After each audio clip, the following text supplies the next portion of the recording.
With BlizzCon 2016 just around the corner, I wanted to let my inner Nostradamus out and make a few predictions about the kinds of material we may be seeing this year. I attend BlizzCon just about every year and it's a highlight for me, so this is basically just a bit of fun with some logic thrown in for good measure. Let's chat about it, but first, my opinion. I'm Tarmack, and this is Feature Creep.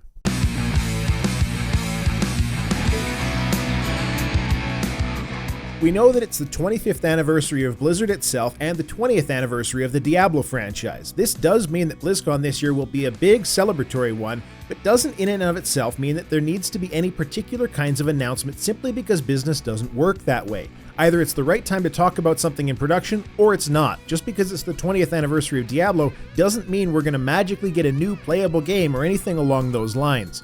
We do have the schedule and map now, however, so I'll use those as resources throughout this discussion.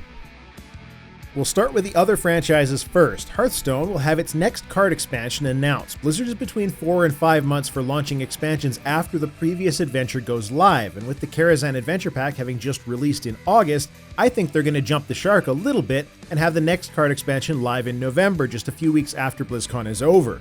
And if I were to take a stab at the content of this expansion, I'd wager it'll be a Lich King themed expansion. Probably too early to see anything further about new adventures since they like to launch those within a very short period of time after announcing them, but I would also not be surprised if we see some mention of Twitch Prime and future benefits for Hearthstone given the premium character edition for Tyrande. Hearthstone doesn't have an enormous play area this time around and it's relegated towards the back of Hall A, which simply means that there isn't a high expectation for a ridiculous amount of new playable stuff. Possibly a scenario with some of the new cards though. Overwatch may see Sombra launched before BlizzCon, but if not before, then at the convention, and we'll also see some backstory and probably some teaser information for yet another character. I expect them to be detailing at least one new map, possibly more, and some of that will be playable on the show floor. I was ready to throw out a prediction for an almost raid-like game mode being added, which would be a player versus AI cooperative battle against a significantly more challenging single target, but then they went and threw that into the Halloween patch with the Junkenstein fight. Blizzard has a great IP here that many of their players would love to be involved in that just don't like shooters, so I think it's reasonable to expect them to discuss some variant of PvE content that is available on an ongoing basis, not just a brawl. Still, I think that we will see more than just Sombra and a new map.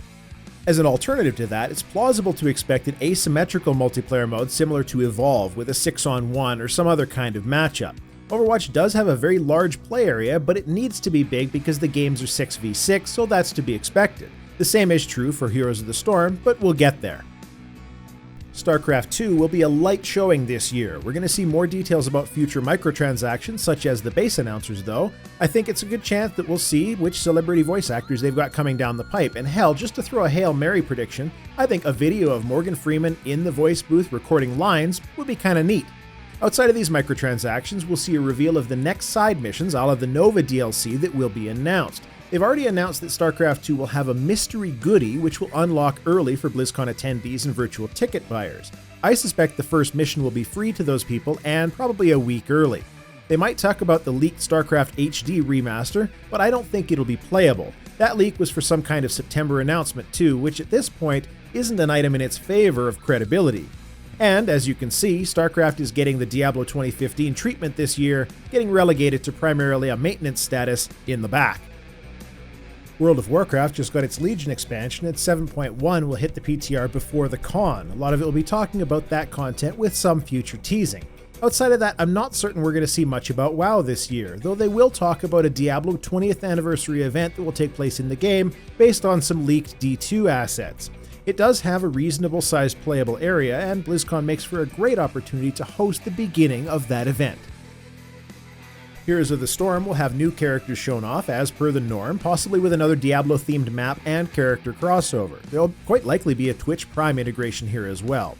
And of course, Heroes Brawl, which is on the PTR right now, will be playable on the show floor. Brawl is a pretty major update, and Heroes of the Storm isn't really a game that tends towards a lot of major announcements, but rather gets a lot of smaller ones. And one of the main reasons that Heroes of the Storm has a large play area, again, is that it's 5v5, so you need more stations that open in blocks to get people through the demo. And that leaves us with Diablo. Why did I leave Diablo for last? Well, despite all that drivel about the 20th anniversary not mattering, I do think it's going to be a good year for Diablo, and there are a lot of things to talk about this year. My reasoning is thus. Blizzard needs to do something with the Diablo franchise. It's the only business line that they currently own that has no ongoing monetization stream.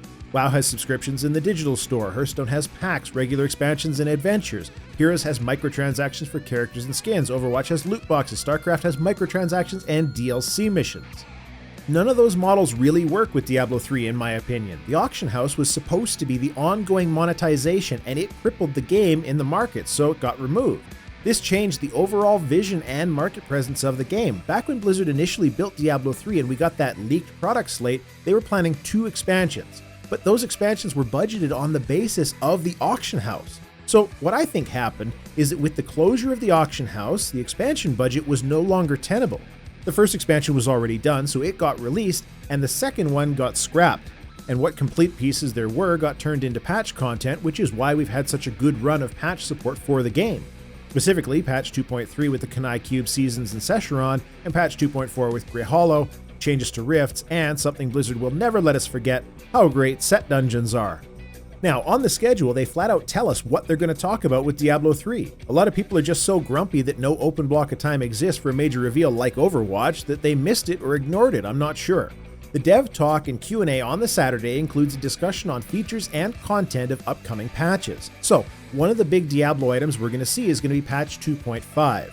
There's also a Diablo 3 Realms of Evil shirt on the BlizzCon store, so I think that it's likely that patch 2.5 will have some kind of dungeon variant, which could be as simple as new boss encounters like the Infernal Machines, or could be as complex as raid-like encounters with an expanded player limit above 4 people in the game. And they'll go by the name Realms of Evil, the plural of the Shade of Diablo Uberboss portal. Chances are that patch 2.5 will have a new area as well, similar in look to the banner picture that they used in the blog post. Probably yet another goddamn treasure goblin variant that I will never see, and of course there will be new encounters peppered throughout the various zones. What I don't think will happen, but wanted to mention anyways, is that the second expansion probably was slated to add a class to the game. So, there could be an in-production character class in the cards in the future, but I have no evidence to support this, and frankly it could go either way here. The other reason to think that patch 2.5 is likely is that Season 7 is ending early, with Season 8 starting a bit before BlizzCon. Normally we get a PTR version up for about 2 months, and seasons are about 3 months long. So a playable PTR at BlizzCon with the new build that goes up just after the con lines up perfectly for patch 2.5 being on Live Realms for Season 9. So that's prediction 1 about Diablo 3 out of the way. Now I get to talk about something with a bit less evidence, but close to as much logic. Let's take a look at the map. Do you notice anything missing about this section of the map? Yes? No? How about if I show you the Diablo section of every previous BlizzCon map? For 2016, the playable block of floor space for Diablo is missing the 3.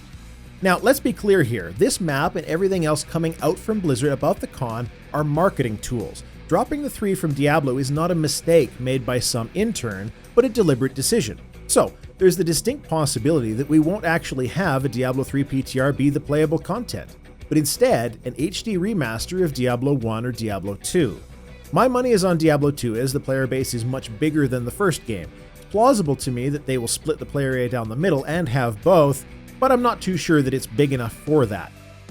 As much as I would love to believe that the demand for an HD Diablo 2 would require a much larger section of computers, I don't actually think that's the case. And while I commented on Overwatch and Heroes needing larger areas due to game size, that doesn't mean that the Diablo area will push more players through faster, just that it wouldn't need multiple people to get on a machine at the same time.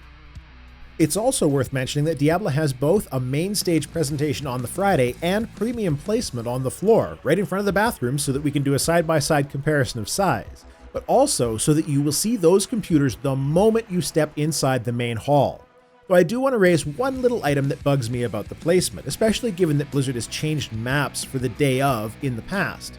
The Diablo area is about 2,500 square feet given the layout and how big the convention center is, and it's taking up space that used to be just guest services and room for people to walk. This does mean that the entryway will be more cramped than usual, which is an odd decision. And last, since we're talking about the map, I should point out one other absence. Blizzard didn't label the second floor of the convention center. I don't think there's anything magical about this, however. They have done it every year in the past, but this year the Darkmoon Fair was moved to the third floor, which means the second floor is most likely the press staging area, so I'm not all that hopeful about some crazy unlabeled reveal upstairs. So there you have it, my predictions for BlizzCon 2016. No, of course we're not going to get Diablo 4 anytime soon. Diablo 3 only came out in 2012. A sequel reveal 4 years after the game launched. Have you paid attention to Blizzard releases ever? Though I will admit, I have a hard time believing the four-sided dice thing was an accident. Professional dice makers don't make that kind of mistake either, especially not on this large a scale of production. And here's something to get the juices flowing. Overwatch, Hearthstone, and now Heroes of the Storm have a brawl mode. So what would a Diablo brawl mode look like? Anyway, let's chat about any predictions you may have for BlizzCon this year. I'd love to read it in the comments. Thank you for watching. Feature Creep is a regular show on the channel, so sub up or not, it's totally up to you. That's all I have to say. Tarmack out.